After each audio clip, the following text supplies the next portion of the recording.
What is up, YouTube Fitness family? We got an amazing video for you guys today. You guys know I'm actually a pretty big fan of Sam Sulek, even though I don't agree with some of his training methodology.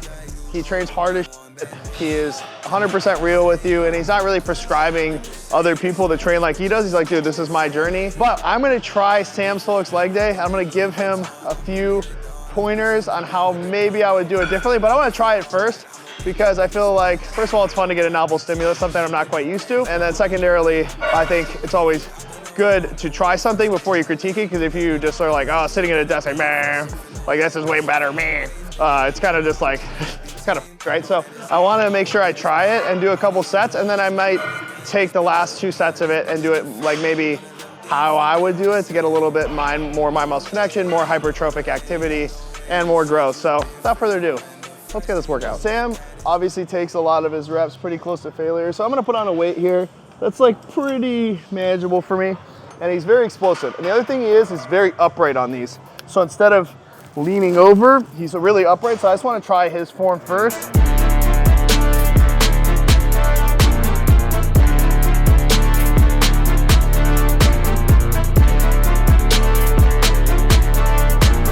Oh, let's go.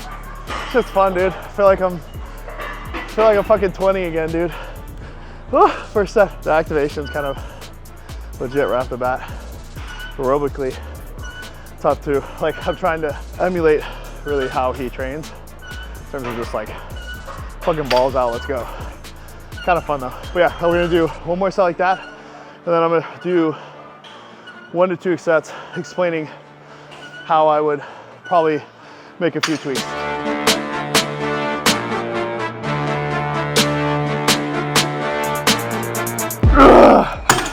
Fuck off. You're on point with the grunt stuff. Dude, you have to do it. You have to fucking immerse yourself. I'm a method actor, bro. I'm fucking in it right now. All right, set number 3. I'm gonna do them a little bit more like how I would do them. So the biggest thing I'm gonna augment is upper body positioning. So he was upright. What that's doing is minimizing the amount of stretch I can get at the bottom of the rep. So if I hinge here and I drop down, what that's gonna do is gonna maximize stretch, almost like you're doing an RDL. You get more stretch as the body gets more into that bent position, right? So if I can hinge at the hips, I'm gonna get more stretch at the bottom of the rep. And as we know, that's extremely hypertrophic to get loaded in the stretch position. The other thing I'm gonna do is slow down that negative, eccentrically load. He kind of just drops it from the top, catches it. What that's gonna do is miss some of that hypertrophic activity, especially on the eccentric portion of the rep. So what I'm gonna do is shoot for 12, 15. I'm still gonna do some partials like he does, but I'm gonna stay down over it, eccentrically load, get a really good peak contraction. Here we go.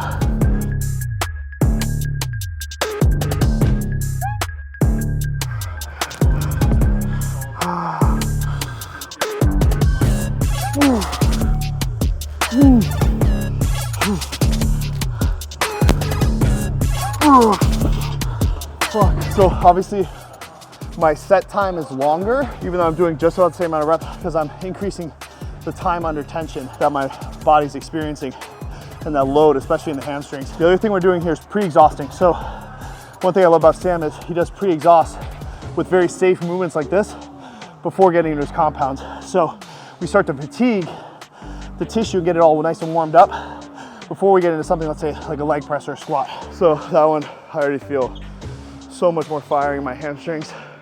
Also, just feel a lot more mind muscle connection as I progress through the set. And it feels a lot safer, right?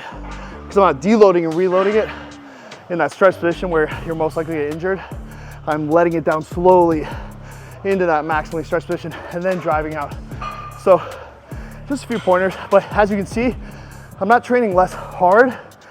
I'm just using the weight and making it feel harder by using more tempo, more range of motion. So finish our 4 sets. I will have to say the pump and the connection to my hamstrings after my last 2 sets. I'm not saying it's better, but for me, it gives me a whole different level of stimulus to slow down the eccentric and maximally stretch. So we did our 4 there. Now we're going to only two sets of lying hamstrings. So since we only have 2, I'm gonna do 1 Sam style. He's all the way down over it. Good stretch, goes till failure. And again, hit some partials. That's one thing scientifically everybody loves about Sam, is he hits what's called long length partials, which means hitting partials not in the most contracted position, but in the most lengthened position for, let's say, biceps or hamstrings.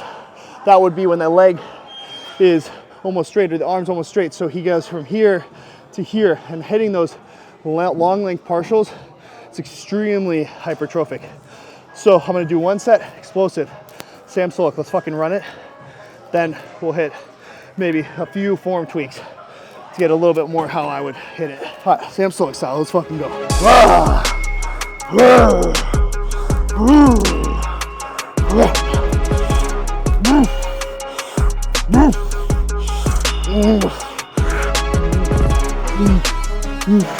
It's good, man, it's good.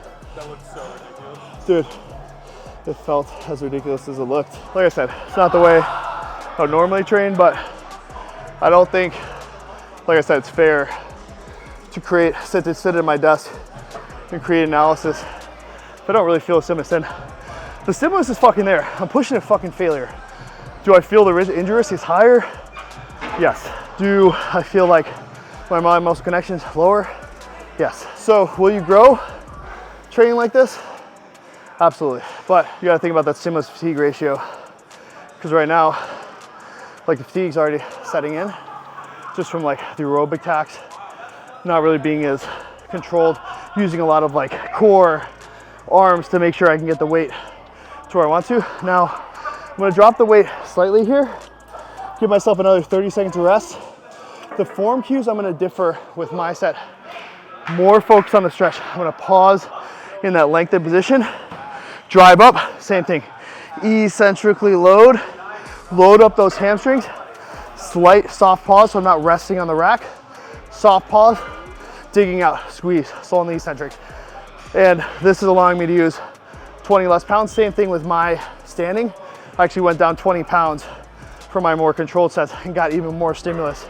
So I'm hoping the same happens here. I'll give myself another 20, 25 seconds rest.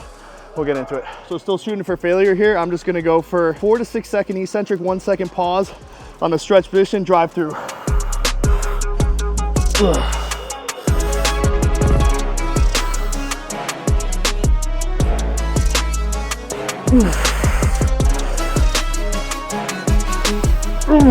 Fuck.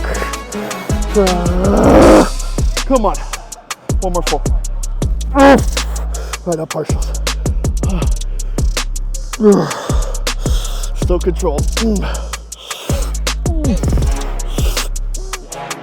Oh, fuck, dude. The difference between training like Sam and training like this, it's just a different type of hard. Both are hard, you know, right? But this type of training, it burns more. The reps are longer. The sets total are 3 times as long. So even though I'm using a little less weight, like, time retention is so much more. I have to lock in. I can't just throw the weight around. It's mentally taxing. So pick your hard, right? If you train hard like Sam Sulek, get a credible amount of stimulus, you'll probably grow. Or you can train like this. Mentally, you have to lock in more. So many people I've trained with will be like, oh, like, this just isn't for me, dude. It fucking burns too much.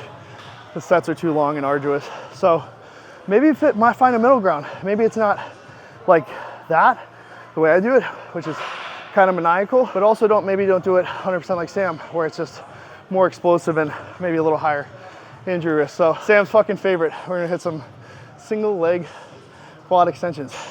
I love quad extensions, so I'm excited for this. Do them again, Sam Sulek style, and then Janicki style.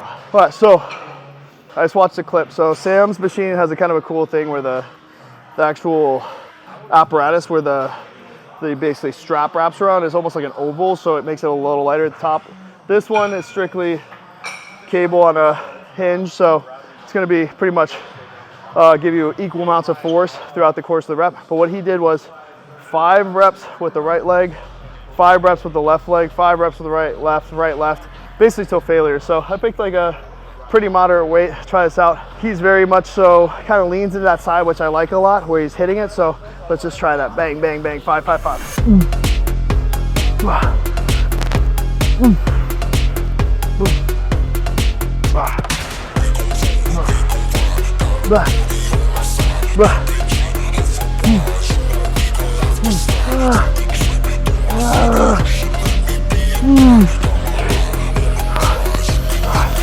Jesus Christ. Oh my God. Whew, that was brutal, dude. Not gonna lie. My quads are literally cramping, pumped, all the above. That was nuts. I like that a lot. I usually don't give tons of props when it's not my training style.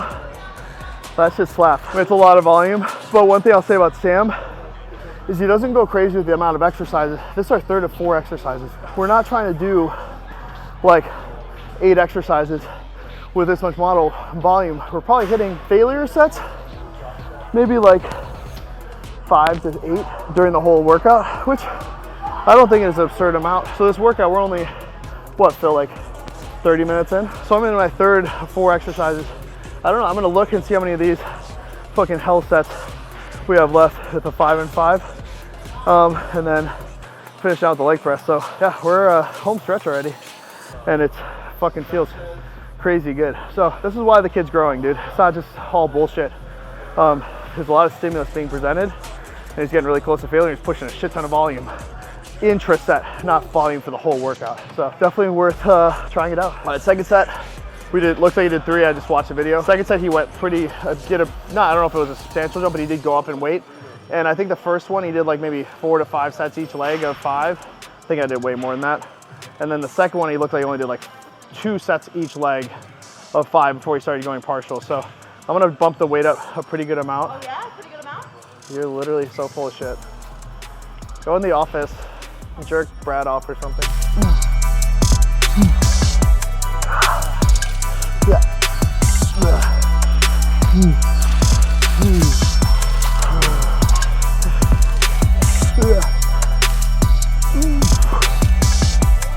Another really good set there.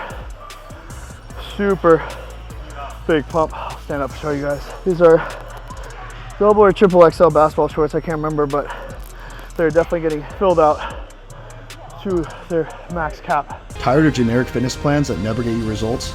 Say goodbye to the guesswork with my one-on-one coaching.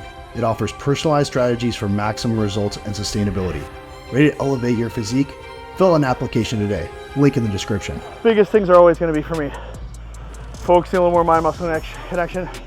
The other thing with quad extensions, he mentioned he wanted to feel a good peak contraction. I'm going to show you guys how I pull down the seat on my reps and try to feel that peak contraction from here all the way up almost to my hip. By how I do that is I pull my ass so hard down through the seat, it plants me and it creates a lot of tension all the way through that sweep, all the way almost up to my hip. So slowing down the reps, I'm gonna try the same weight, probably be able to do way fewer reps in terms of total repetitions achieved, but time under tension will likely be right around the same amount of time that the set takes, because even though I'm doing fewer reps, the length of duration of each individual rep is greater. So pretty much par for the course here. More time and attention, a little bit more focus on the stretch, and on this one, a little bit more focus on peak contraction.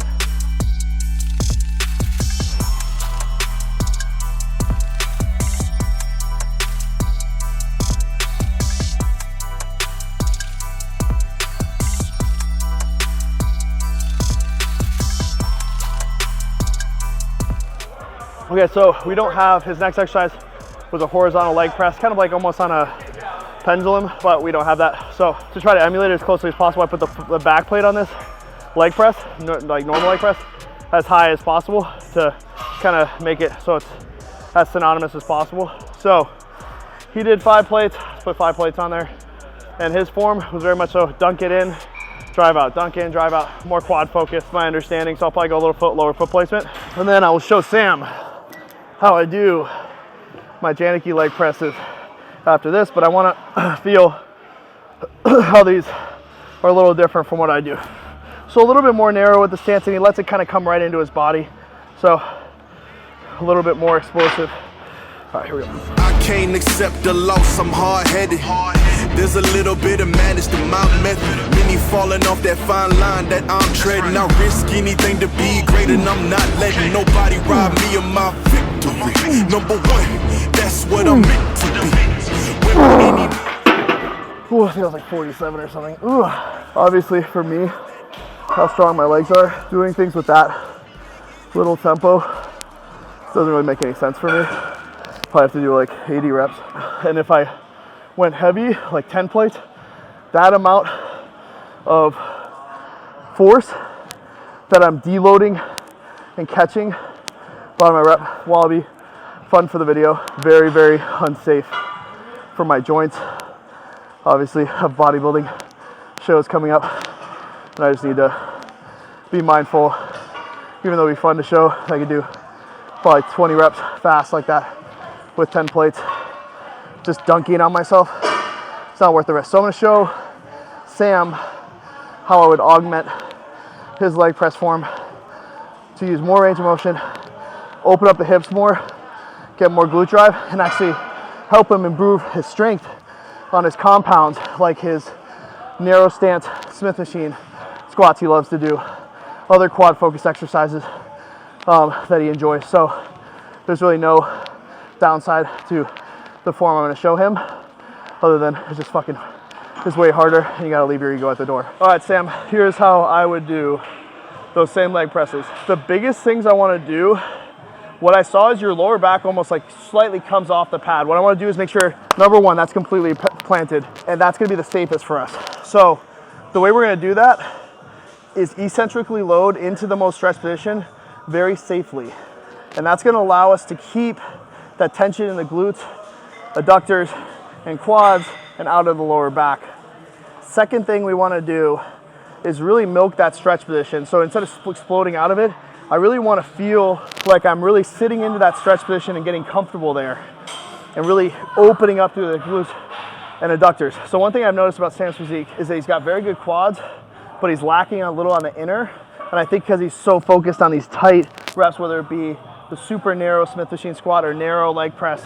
So what I'm going to show him is how to open up through the glutes, adductors, and get more full leg contraction on a leg press. So I went up in weight a little bit, up to 6 plates, and this Arsenal leg press allows us to get really good depth. All right, so slow on the eccentric. I'm gonna push the chest up towards the ceiling to make sure I don't lose positioning, maximizing quad stretch without letting the lower back come off.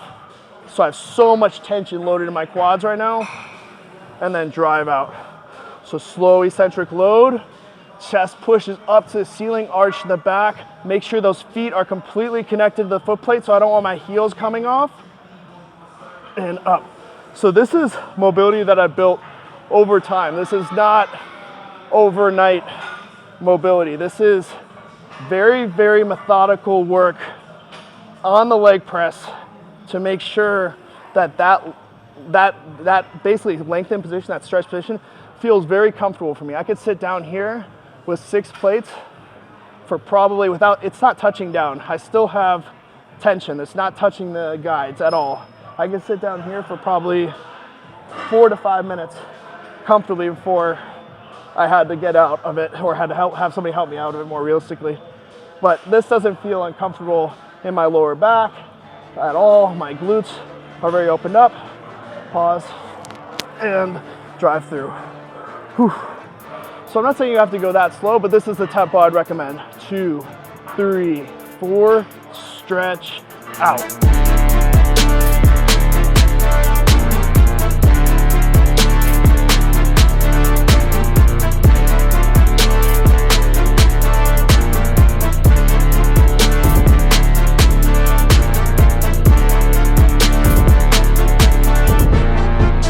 And the quad burn from, I don't know how many that was, like maybe 10 super slow reps, probably 3 to 4 times the amount of those 45 to 50 reps I did fast with less range of motion. And my lower back, glutes, adductors feel phenomenal now after taking that set to really milk that lengthened position. So not only is this gonna help you grow, but it's gonna help you keep that tissue nice and long and healthy so that when you hit other heavy compounds, Smith machine squats, pendulum squats, hack squats, lunges, walking lunges, Bulgarian split squats, you'll have everything primed and ready to not get injured in those more axial loaded, especially exercises. Whew, what a workout. So things I learned, just because I'm always really trying to like pick up as much as I can with when I do things like this. Number one is just like the amount of stimulus I was able to create in a short amount of time was insane. Like those 5-5-5s, I might actually start implementing those on quad extensions. Really cool way to do a single leg iso, but going back and forth provides a whole different stimulus than I'm used to. That was awesome. Also, yeah, like teaching me maybe my like 90 to 120 minute leg days could be shortened down to more like 70 minutes if I do a little bit more isolation work pre-fatigue. And I've like thought about that right at the end. I was like, fuck. Like I pre-fatigue almost everything else I train, whether it be like chest, delts. Like I never do pressing before I do my flies or like raises. So like, why don't I do more of that for legs? So I think it's a really like, has a lot of efficacy to do your isolations, very low risk exercises before getting into my compounds. Cause like 7 plates on leg press for me at the end felt like closer to 9 to 10. And that's just cause I had already built up some fatigue. Number 2 thing I learned is just intensity. Like if you train like that enough and consistently, you're gonna grow. Like obviously with that being said, it's gonna be higher risk of injury, but stimulus is there. You're training hard as shit and that's gonna probably supersede training with perfect form. So let's say I did those like standing hamstring curls with like fucking 20 pounds with like the most methodical, like super crazy form, big stretch. I probably wouldn't even have nearly enough weight to drive stimulus. So it's a delicate balance of training hard is the most important thing with good form. But if you train so light that the form is just so perfect, you're probably not gonna be driving enough weight to cause enough hypertrophy to grow. So things that improve, utilizing more time under tension. I think I could have still gotten through that workout relatively fast, maybe more like 80 minutes instead of 70 minutes by adding more tempo to the sets. So slowing down my reps, using more range of motion, milking the obviously most hypertrophic portions, which is that eccentric and that stretch loaded position. Partials I think are great, so I would have kept those in. Number 2, I think I would have probably been a little bit more methodical with the amount of like sets I was doing. You did like, maybe I would have probably done more sets on the lying hamstring curl because I don't think I had enough time to like really build up. So let's say a top set, like we only did 2 there. Same thing with the leg press, you think you did 2 or 3. I would have liked to have done closer to 4 on the end there, just so I could use the first set to potentiate, and then set 2, 3, 4 to really push closer to failure. But Sam's whole thing is just like hit failure. But what can happen then, if you jump right into an exercise without like getting potentiated, really feeling the stretch, feeling that full range of motion, and dumping it in with your top weight, risk of injury is much higher. And that's what leads to the 3rd point, is really managing CNS tasks, really managing obviously that stimulus to fatigue ratio, and making sure that you're not utilizing weight just to move weight A to B. You're being conscious of how you're moving that weight and how that's gonna provide you more longevity over time. Because I can tell you right now, when I was 25, my fucking knees hurt, my lower back hurt. I couldn't do anything in an overhead extension capacity because my elbows were so fragile. Now, literally at my heaviest set point, body weight, lifting the most I ever have, my body feels the absolute best because every single time I come in and train, I focus on that time under tension, that range of motion, that stretch position to keep that tissue not only very strong, but long and healthy. So I hope you guys learned something today. Sam, so much love for you, brother, how much you're doing for the fitness community, showing up and showing people like, dude, you love to do this. It's a privilege, not a right. And you are lucky to be healthy enough and young enough to be continuing to train like this. So I hope people learn from that as well. And without further ado, whatever way you're trained, get the fuck in the gym, get bigger, grow, go harder than the last time, and I will see you guys in the next video.